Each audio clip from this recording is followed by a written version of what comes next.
Class 10 और exercise हो जाएगा 12.3 और क्वेश्चन नंबर देखते हैं 15। क्वेश्चन नंबर 15 में क्या कहता है, आकृति 12.33 में ABC त्रिज्या 14 सेंटीमीटर वाले एक वृत्त का चतुर्थांश है तथा BC को खींचा गया है। छायांकित भाग का क्षेत्रफल ज्ञात कीजिए। पहले फिगर बना देते हैं।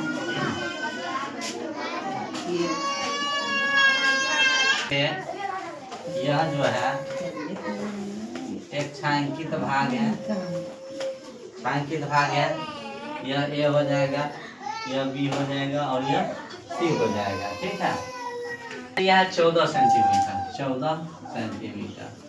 अब यहाँ पर देखते हैं, अगर यह वृत्त इस प्रकार आएगा, इस प्रकार, तो यह भी जो हो जाएगा त्रिज्या कितना 14 सेंटीमीटर, यह भी 14 सेंटीमीटर।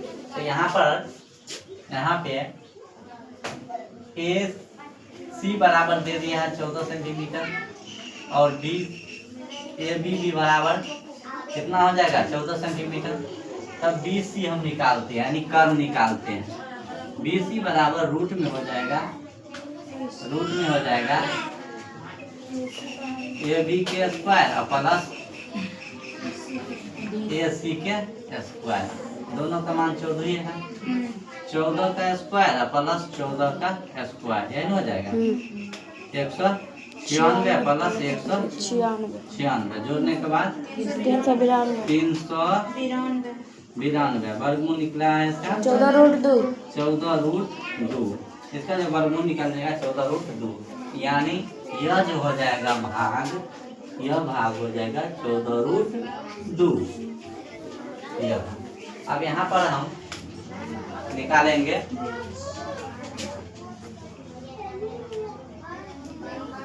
त्रिज्या भी हो जाएगा कितना 14 सेंटीमीटर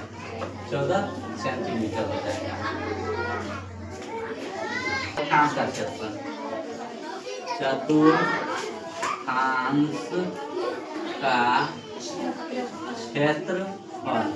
चतुर्थांश का जो क्षेत्रफल हो जाएगा, चतुर्थांश का क्षेत्रफल 1/4 पाया स्क्वायर, 1/4 पाई का मान हो जाएगा 22/7 और यह 14 गुने 14 आ जाएगा।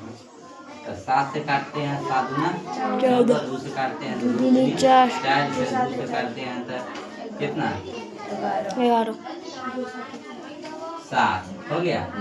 बच गया कितना 22 गुने 7 यानी 154 सेंटीमीटर स्क्वायर।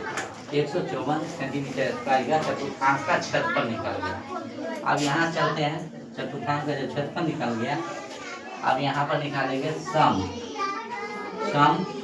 कोण त्रिभुज का क्षेत्रफल।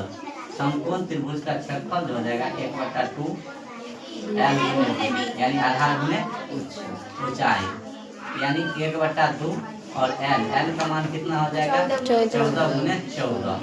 L का भी मान 14 और B का भी, इसका 14 और यह भी 14 हो गया। इसको काटते हैं 7 गुना 14 से 98 सेंटीमीटर स्क्वायर हो गया।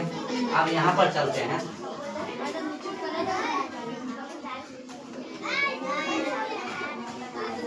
इस पर आप निकालना क्या वृत्त खंड का क्षेत्रफल, क्या वृत्त खंड का क्षेत्रफल। वृत्त खंड का क्षेत्रफल जो हो जाएगा चतुर्थांश का क्षेत्रफल, चतुर्थांश का क्षेत्रफल माइनस समकोण त्रिभुज का क्षेत्रफल, समकोण त्रिभुज का क्षेत्रफल हो जाएगा। तो चतुर्थांश का क्षेत्रफल अभी जस्ट निकाले हैं 154, 100 कितना जानना है 54 सेंटीमीटर स्क्वायर। समकोण त्रिभुज को निकाले हैं 98 सेंटीमीटर स्क्वायर। इसको घटाते हैं ताजा कितना 56 सेंटीमीटर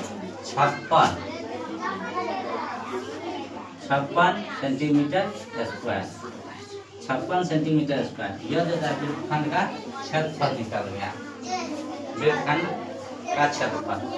अब यहाँ पे हमको निकालना है अर्धवृत्त का क्षेत्रफल।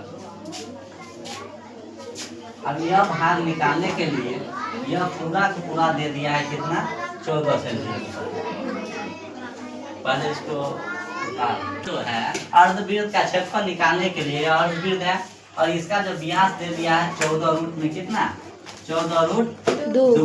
तो त्रिज्या निकालना है। त्रिज्या बराबर होता है क्या व्यास बट्टा 2 यानी 14 रूट 2 बट्टा 2 काटेंगे कितना 7 यानी आ गया 7 रूट 2। 7 रूट 2 आ गया। अब यहाँ पर हम निकालेंगे अर्धवृत्त का क्षेत्रफल। अर्धवृत्त का क्षेत्रफल जो हो जाएगा अर्धवृत्त का क्षेत्रफल 1/2 pi r square 1/2 pi r square हो जाएगा। तो यहाँ पर चलते हैं 1/2 गुने पाई का मान 22/7 और गुने आर का मान जो हो जाएगा 7 रूट 2 गुने 7 रूट 2 हो जाएगा। एक साथ से एक साथ को इसको उड़ा देते हैं और यह 2 से कटेगा तो 11 हो जाएगा। 11 गुने 7 और 2 रूट और 2 रूट यह दोनों में से क्या एक निकल जाएगा 2 1 2 निकल जाएगा तो 2 हो जाएगा। तो 11 दूनी 22 गुने 7 7 दूना 14 154 सेंटीमीटर स्क्वायर। यह निकल गया अर्धवृत्त का क्षेत्रफल 154 सेंटीमीटर स्क्वायर। अब यहाँ पर निकालना है छायांकित। क्या निकालना है छायांकित भाग का क्षेत्रफल। छायांकित भाग का जो क्षेत्रफल हो जाएगा तो छायांकित भाग का क्षेत्रफल अर्धवृत्त क्या लिखेंगे अर्धवृत्त का क्षेत्रफल। अर्धवृत्त का क्षेत्रफल माइनस जो हो जाएगा वृत्तखंड का क्षेत्रफल।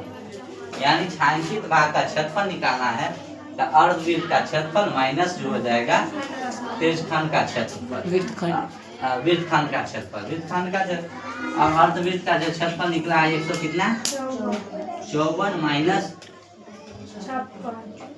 सेंटीमीटर स्क्वायर और माइनस कितना 56 सेंटीमीटर स्क्वायर। इसको घटा देंगे तो आ जाएगा कितना 98 सेंटीमीटर स्क्वायर। यही क्या हो जाएगा इसका आंसर आ जाएगा। करिए आने तो बार बार मोबाइल पर है तो